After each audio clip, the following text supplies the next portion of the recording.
harmonic. Oh, great heavens!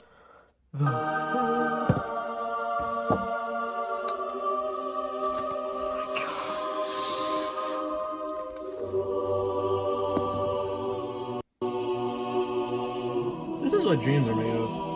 I'm gonna put the box over just in case. I don't want any of the trains falling out. Let's start with, screw it, let's just start with the engine, as always.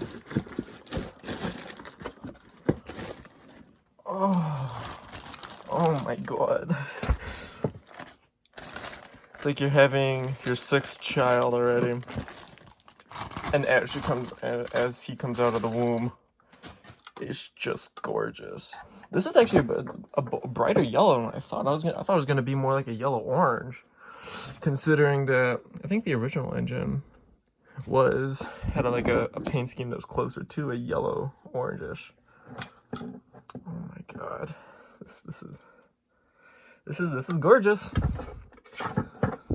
Oh crap! Wait, oh.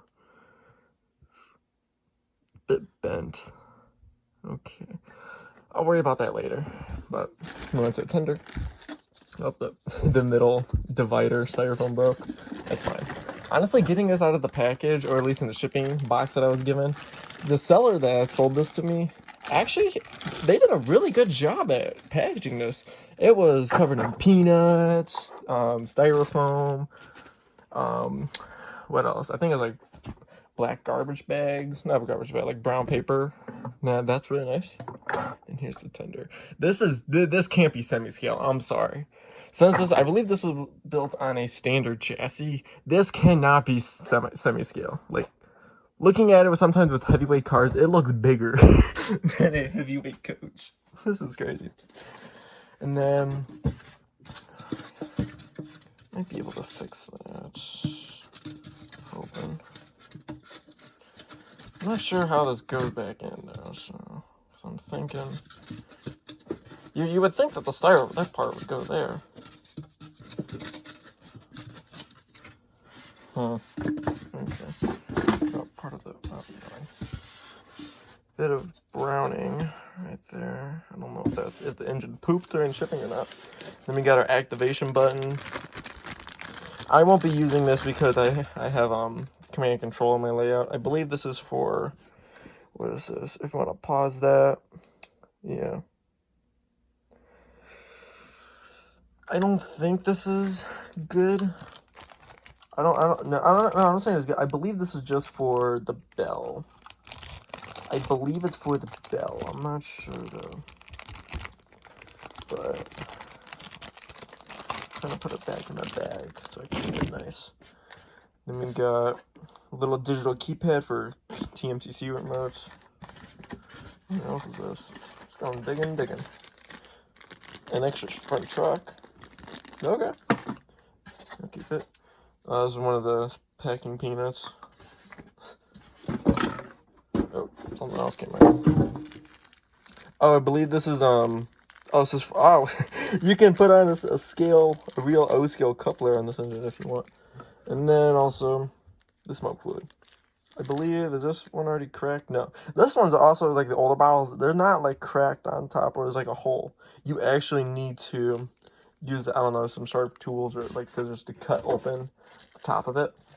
So then you can be able to place in the, be able to actually use the smoke fluid. Okay, I'm gonna put this back. Oops. A little oily. So I'm assuming this was actually used before. I have no idea. We're more interested in the train. But yeah, trying to get it back in the bag so I can quickly get going with this.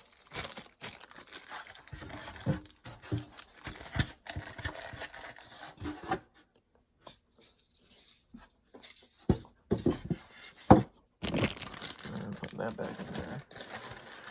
Actually, let me put the button overlay because I'm not using a TMC remote. I'm using a legacy remote. But put the bag back in, and I'm gonna need to keep this out while I program.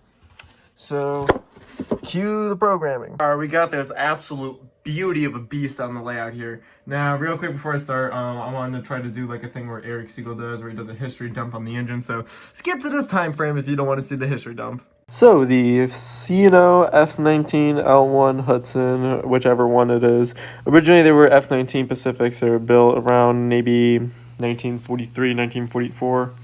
And then these engines were mainly used for their executive passenger service, like the Sportsman, George Washington. I think there was a third one I don't know the name of, but they were really nice engines, and they were originally classified as Pacifics. We'll go into that later. They got retired, I believe, in 1946 because the C&O were more interested in purchasing Greenbriers, which were, I believe, massive northern style steam engines, to start pulling their passenger services. And they were like, hey, we're not getting rid of these damn engines. We're gonna reissue them. A total of 5 of the F-19s were rebuilt and were classified as L1 type steam engines, as now a Hudson instead of a Pacific style steamer.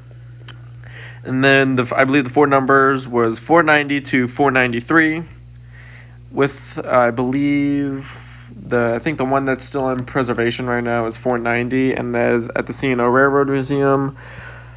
I don't know where that is, but that's somewhere. Unless it's at the B&O Railroad Museum. I might be incorrect about that. But alright, if you saw the history dump or you skipped it, that's totally fine. We're going to start running this massive engine. This is not a semi-scale engine. I'm going to put that out. I'm going to challenge that theory. This engine is literally taller than my scale heavyweight passenger cars.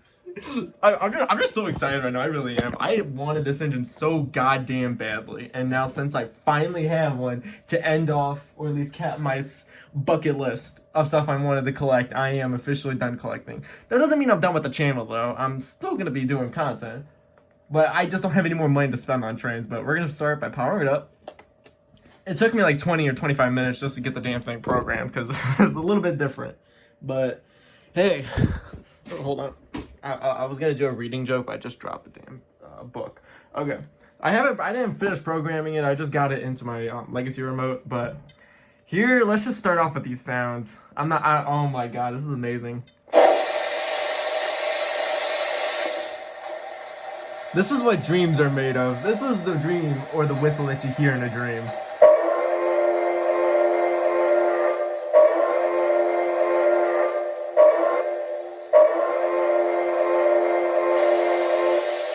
I swear to God, if any of you have money out there, go and fight for this engine. I swear, this is easily the best steam engine in my entire collection. And that's coming from something saying that I have a T1 and a Berkshire and an AC-12. Also my Camelback and Custom Hudson.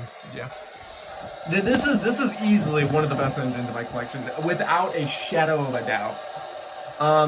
Funny thing is, there actually is no crew talk and tower comm here, because this is old. This is a 30-year-old steam engine. I know, shocker, since it was 95, do the math. I'm pretty sure it was, but I could be wrong. But, this is one sound. I believe that's a steam chest release. I could be incorrect on that. And then I'm gotta keep fiddling with the controller. Oh, whoops. I'm trying to keep fiddling with the controller so that I can figure out what other button combinations there are. Let me read it real quick.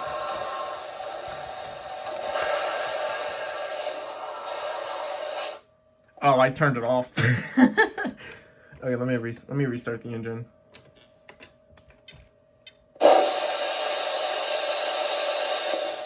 Okay, so 0 does the whistle. No, wait.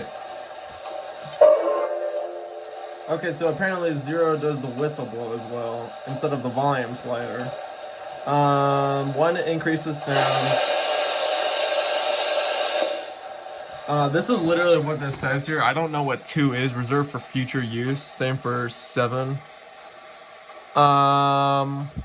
I think 8 turns off the smoke generator. Get that smoke flowing. Let's get that smoke flowing. I don't know if there's any smoke in here, but if there's not, I don't know. That's fine. So, it took me a while to read this thing, because, you know, I wanted to make sure to forget everything. But, I just want to really appreciate this engine. So, without further ado, the last new engine to run in the collection. Let's roll the thing out.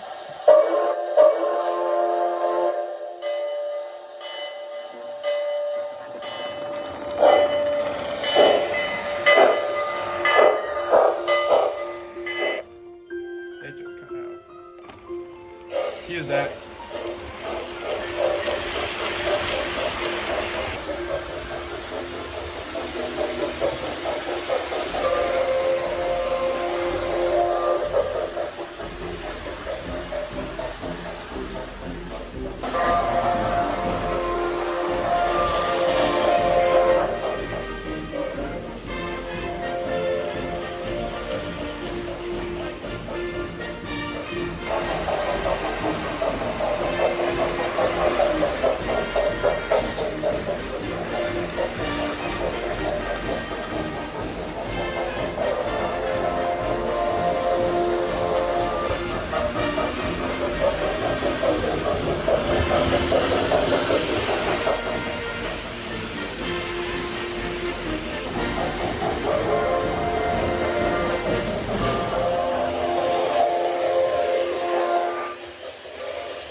Alright, that's gonna wrap it up for today's video. I absolutely adore this engine. I want to say like a happy swear word, but I don't want to get anyone offended or get in trouble by the YouTube gods for profanity. But you know, scratch all that. This is absolutely one of the best engines that Lionel's ever made. I am shocked that they've never done this before. Not even in the mid 2000s as a remake, because I believe. Yeah, I don't know. I'm thinking of another engine that they haven't done in a long time that they brought back in the 2000s, but I could be wrong. They need to bring this engine back, not for $1,600. I can tell you that right now. For the affordable price of a good Hudson streamlined steam engine, this is gonna sell. I guarantee right now, this is gonna sell if they do a reissue of this with cruise control. If they even do blow down steam, I'd say that's going to easily be worth someone's buyout for it. Because the nostalgia for this thing is absolutely massive. Or they could do it at the Vision line. Because if they could classify having a sleeper heavyweight baggage car with you hear people snoring in it, they can get away. They can so-called get away with calling that Vision line, because technically, I think it is. But yeah, that's going to wrap it up for today's video. If you're interested in purchasing one of these, it's hard.